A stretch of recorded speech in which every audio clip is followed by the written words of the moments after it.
हरि की कथा अनंत है, कहने वाले भी अनंत हैं और सुनने वाले भी अनंत हैं। जिसको जैसी भक्ति भगवान देते हैं, जैसा ज्ञान देते हैं, उसके अनुसार वो भगवान के चरित्र को कहता है।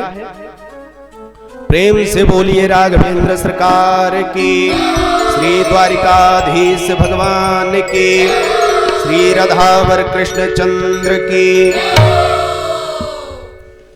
एक भजन का आनंद लीजिए, तत्पश्चात कथा का रस स्वादन होगा। बोलो राघवेंद्र सरकार। श्वासों की माला पे, सांसों की माला पे, उम्मीदों में राधे श्याम। सांसों की माला पे, सांसों की माला पे, उम्मीदों में सीताराम।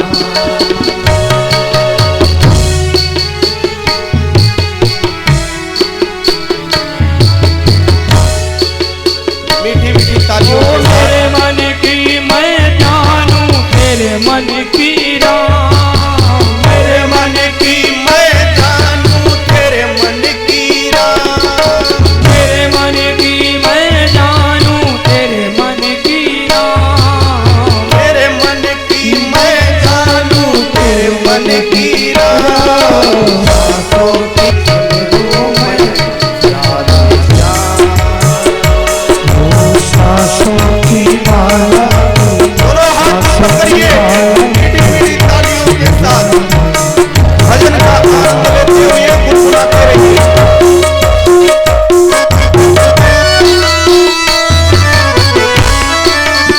जय हो।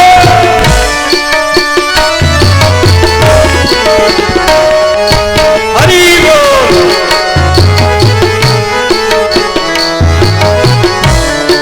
माला किसकी बनाइए? श्वास की। एक श्वास में भगवान का नाम उच्चारण करिए।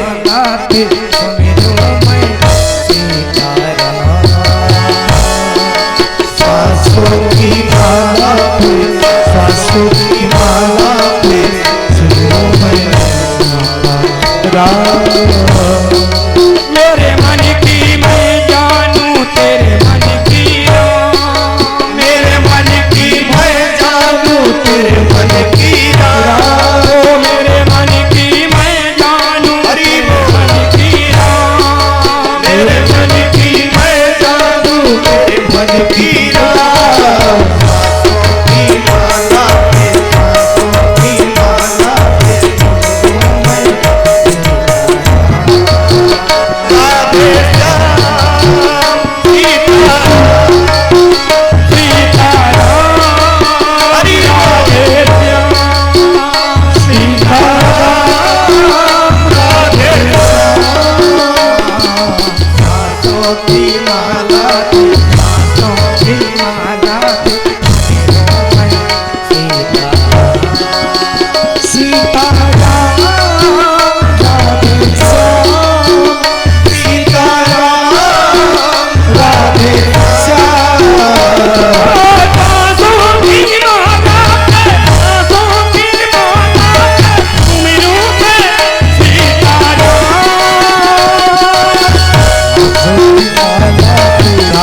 दो हाथ ऊपर करके हरि बोल।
द्वारिकाधीश भगवान की।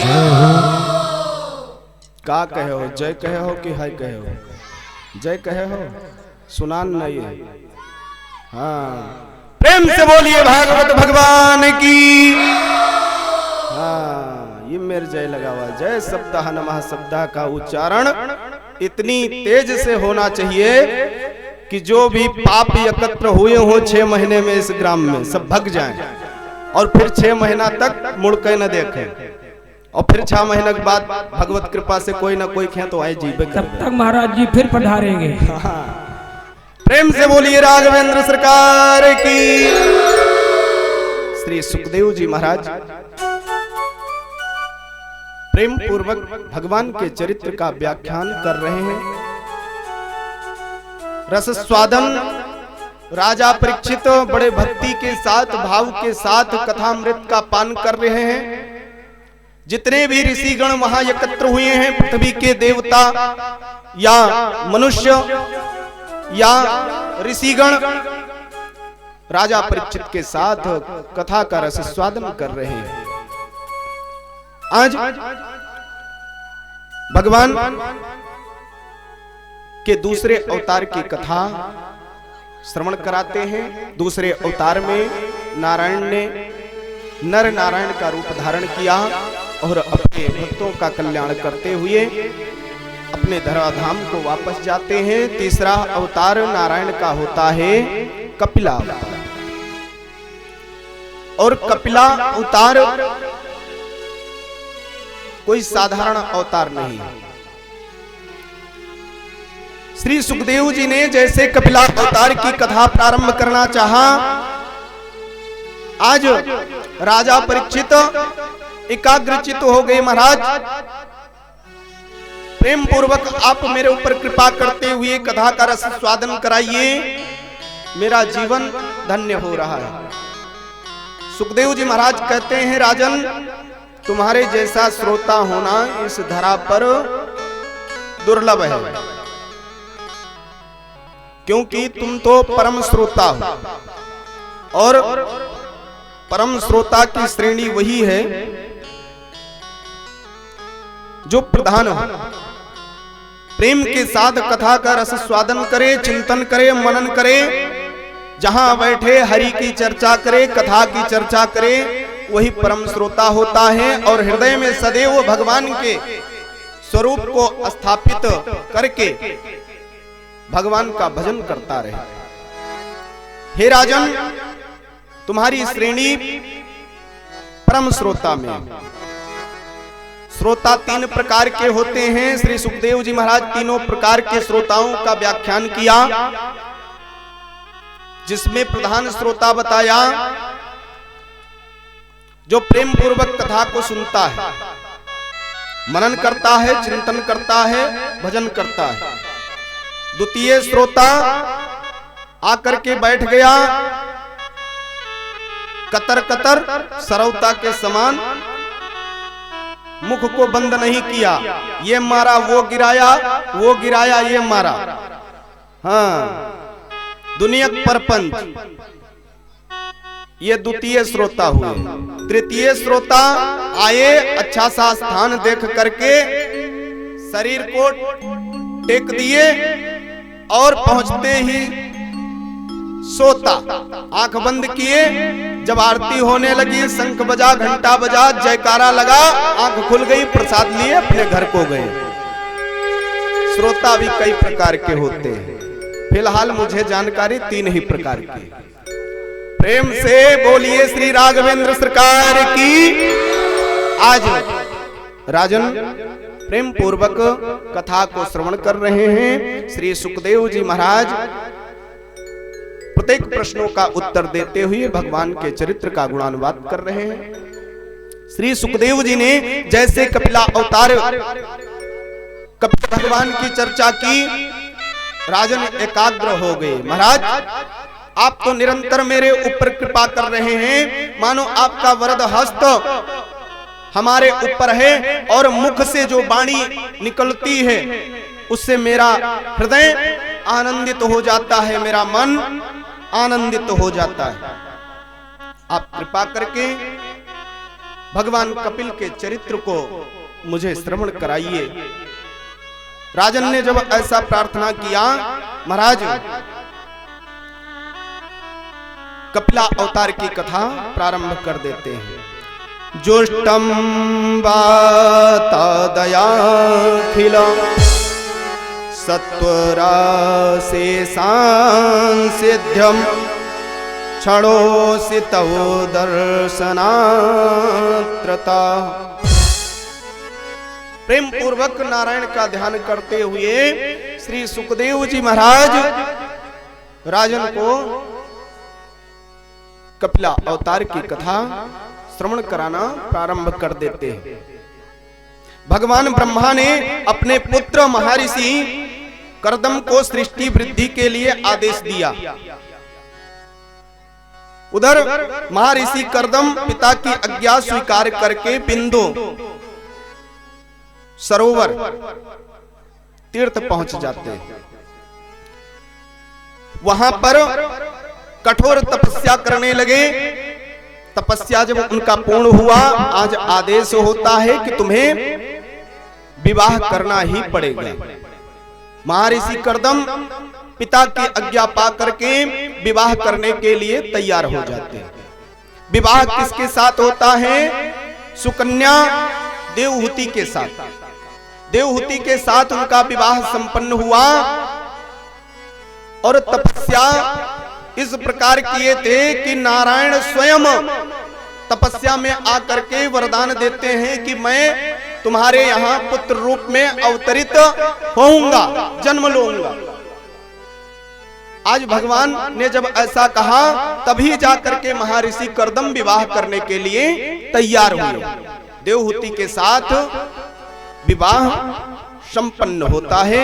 काफी समय तक महर्षि कर्दम देवहूति के साथ बिंदु सरोवर तीर्थ में निवास करते हैं। नित्य प्रत्य भगवान का भजन चिंतन यज्ञ अनुष्ठान व्रत नियम उनका चलता रहता है। श्री सुखदेव जी महाराज कहते हैं, राजन काफी समय तक उन्होंने भगवान का ध्यान पूजन किया, लेकिन कोई भी संतान नहीं हुई।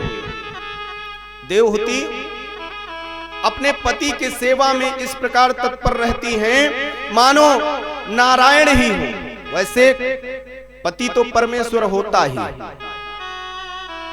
अपने पति को ही परमेश्वर स्वरूप मान करके उनके समस्त सामग्रियों को एकत्र करती हैं। पूजन में जो भी सामग्री लगता है, पुष्प जल इत्यादि सब एकत्र करती हैं। महर्षि को थोड़ा भी तकलीफ पूजन में नहीं होता। श्री सुखदेव जी ने कहा, राजन इस प्रकार दिन प्रतिदिन देवहूति अपने पति की सेवा में लगी हुई। कई वर्ष व्यतीत हो गए, जब कोई संतान नहीं हुई। एक दिन महर्षि कर्दम की दृष्टि अपने पत्नी के ऊपर पड़ता है। पत्नी का मुख चेहरा ऐसा हो गया था कि चेहरे पे झुर्रियां आ गई थी। महर्षि ने विचार किया कि ये ब्राह्मणी प्रेम पूर्वक मेरे सेवा में लगी रहती है और इसका भी कुछ धर्म बनता है। इसने जो गृहस्थ धर्म को अपनाया है, मेरे साथ विवाह किया है, तो मेरा भी दायित्व बनता है कि मैं उसे पूर्णतः निर्वाहन करूं।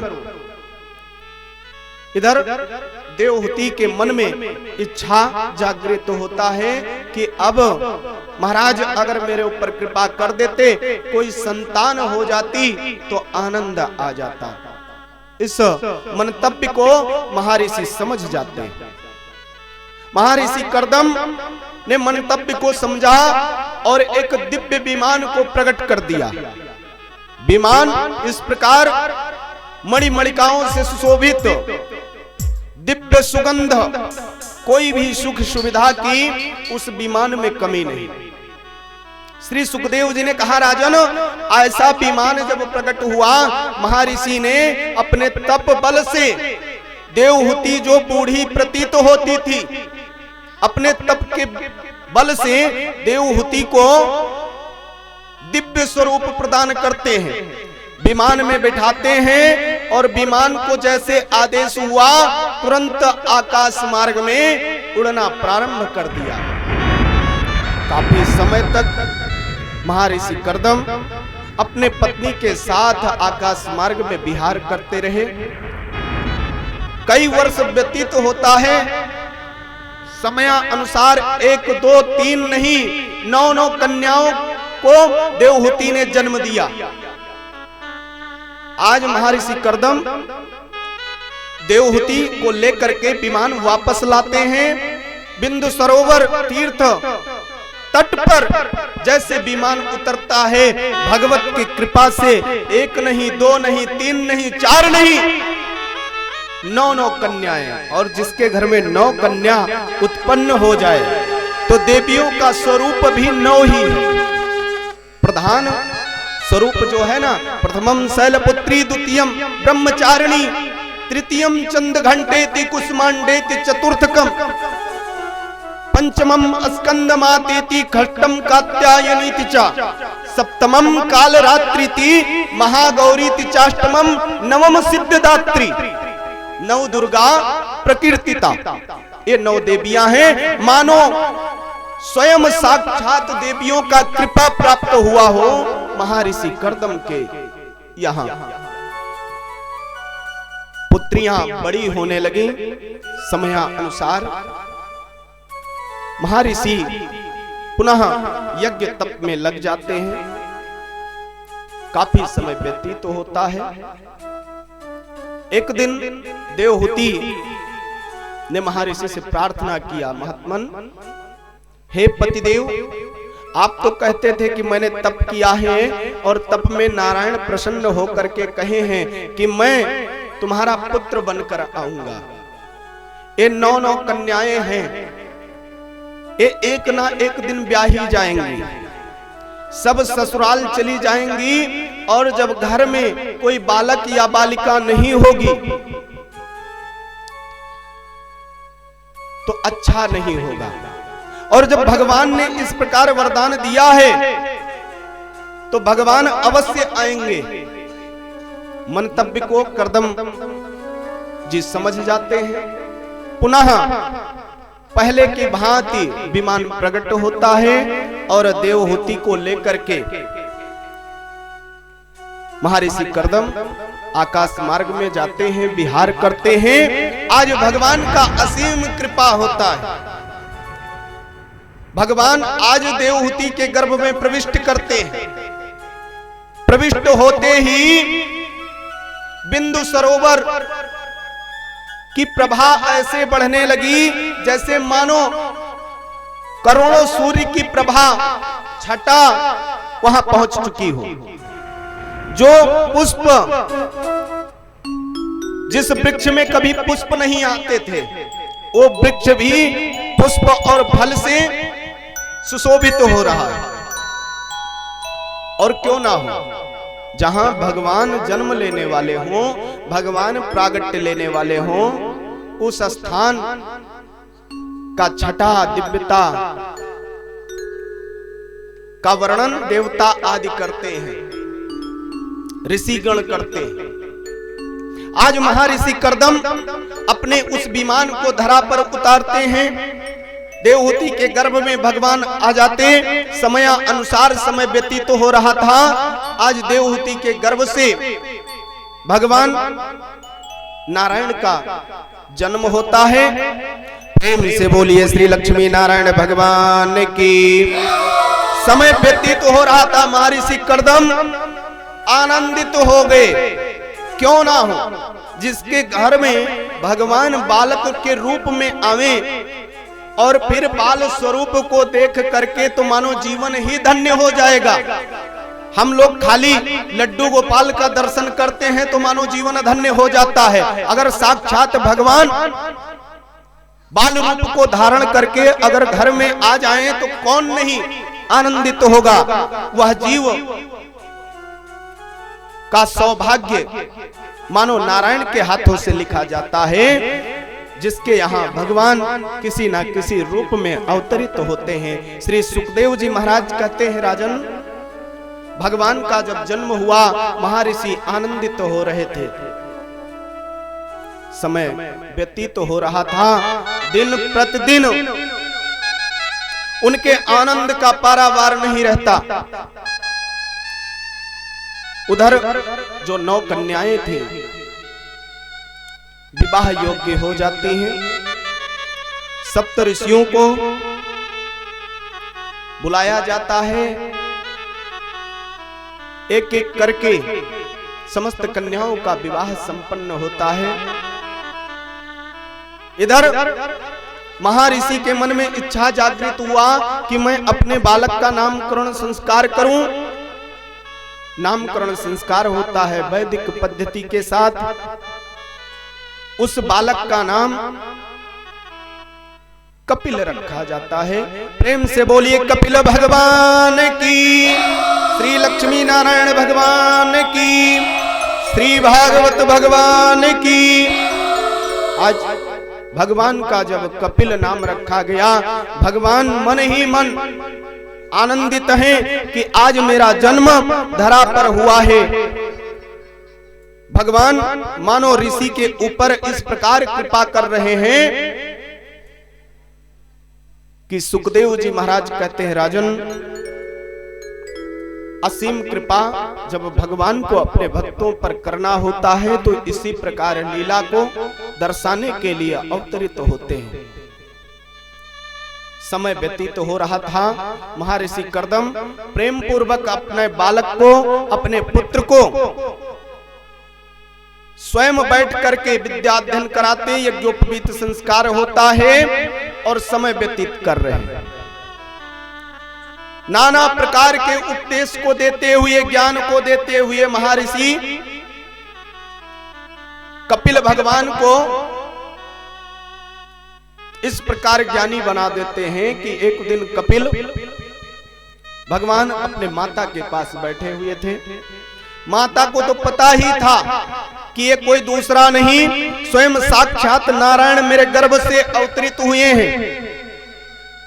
माता ने प्रश्न किया, कपिल, मैं जानना चाहती हूं कि आप जब नारायण हैं तो मुझे ऐसा कोई उपाय बताओ जिससे मेरा जीवन धन्य हो जाए, इस सांसारिक मोह माया से मैं दूर हो जाऊं। कपिल भगवान प्रेम पूर्वक पद्म आसन लगा करके बैठ जाते हैं। माता को गीता का, भगवत गीता का ज्ञान देना प्रारंभ कर देते हैं। सांख्य योग इत्यादि का वर्णन करते हैं। माता धन्य हो गई। आज कपिल भगवान माता के उस भक्तित्व को देख करके कहा, मां, जो भी मांगना हो मुझसे मांग लो। माता ने कहा, देवहूति ने कहा, पुत्र, मैं तो जान चुकी हूं कि आप साधारण नहीं हो।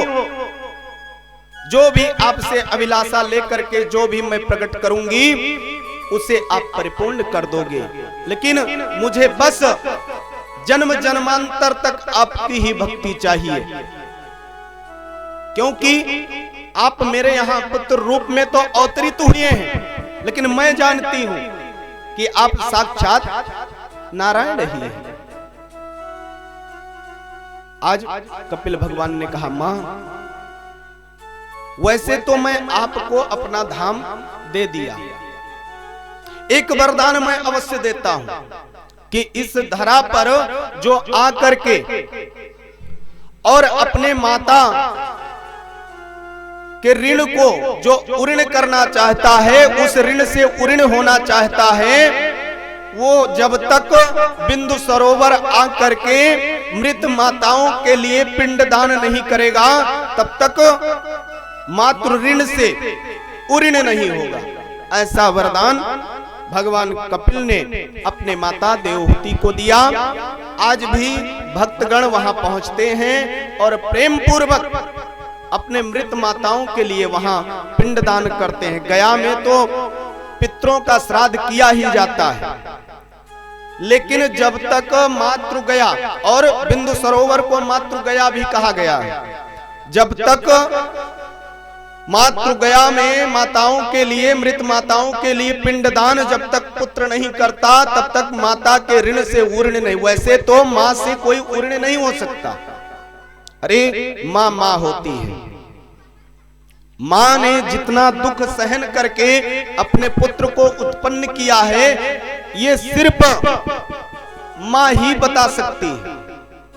पिता कितना भी सुख पुत्र को क्यों ना दे दे, लेकिन हर प्रकार से 9 मास पिता छोटा ही रहेगा, क्योंकि मां की पदवी जो 9 मास अधिक की होती है वो पिता कभी नहीं कर सकता। नाना प्रकार के कष्टों को सहन करना, नाना प्रकार के दुख को सहन करना, फिर यहां तक नहीं, रुधिर, रुधिर मतलब लहू को दुग्ध में परिवर्तित करके फिर अपने पुत्र को पान कराना। धन्य है मां। ऐसी माताओं के लिए जो भी बालक बिंदु सरोवर पहुंचते हैं और मृत माताओं के लिए पिंडदान करते हैं, भगवान की असीम कृपा उनके ऊपर बनी रहती। प्रेम से बोलिए राघवेंद्र सरकार की। आप सब प्रेम पूर्वक एक भजन का आनंद लीजिए।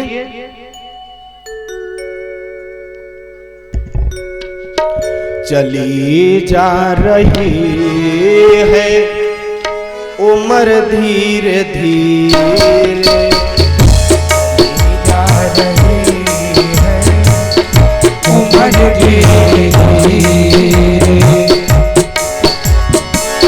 चली जा रही है उम्र धीरे धीरे, हरि चली जा रही है उम्र धीरे धीरे, बुढ़ापे का होता असर धीरे धीरे, बुढ़ापे का हो।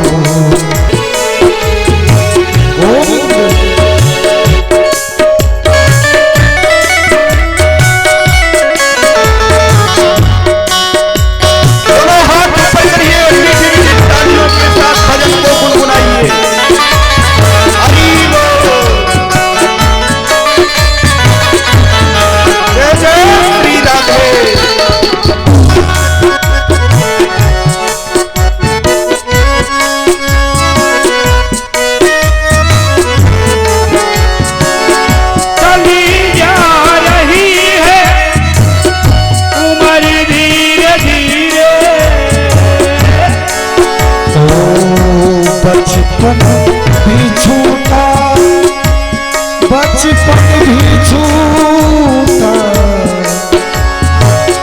प्रथमे नार्जिते विद्या, द्वितीये नार्जितं धनम, तृतीये नार्जितं पुण्यम, चतुर्थम किम करिष्यति। हम अवस्था है ना, इसको विद्या अध्ययन में लगाना, दांत हिलने लगेंगे, हिलने को छोड़िए गिर जाएंगे।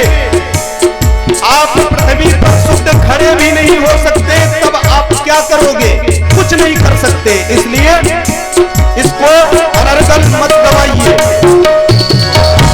बचपन भी छूटा, जवानी भी छूटी, बचपन भी छूटा, जवानी भी छूटी, बचपन भी छूटा, जवानी भी छूटी, बचपन भी छूटा, जवानी भी छूटी, बुढ़ापे का होता असर धीरे धीरे, बुढ़ापे का होता असर धीरे धीरे,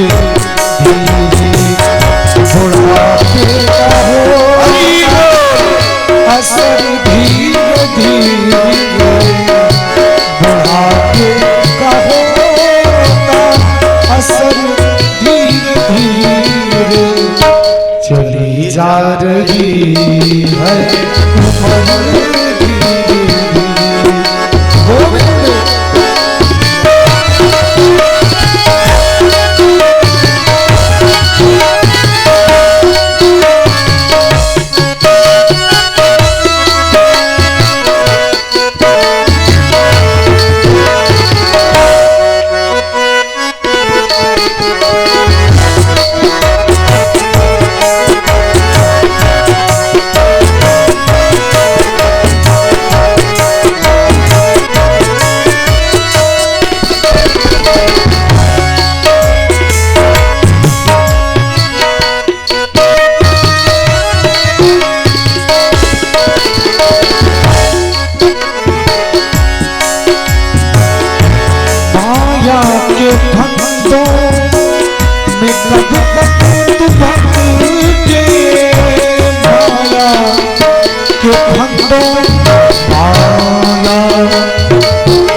भटके माया के फल दो तब तक तू भटके बुढ़ापे का हो तासर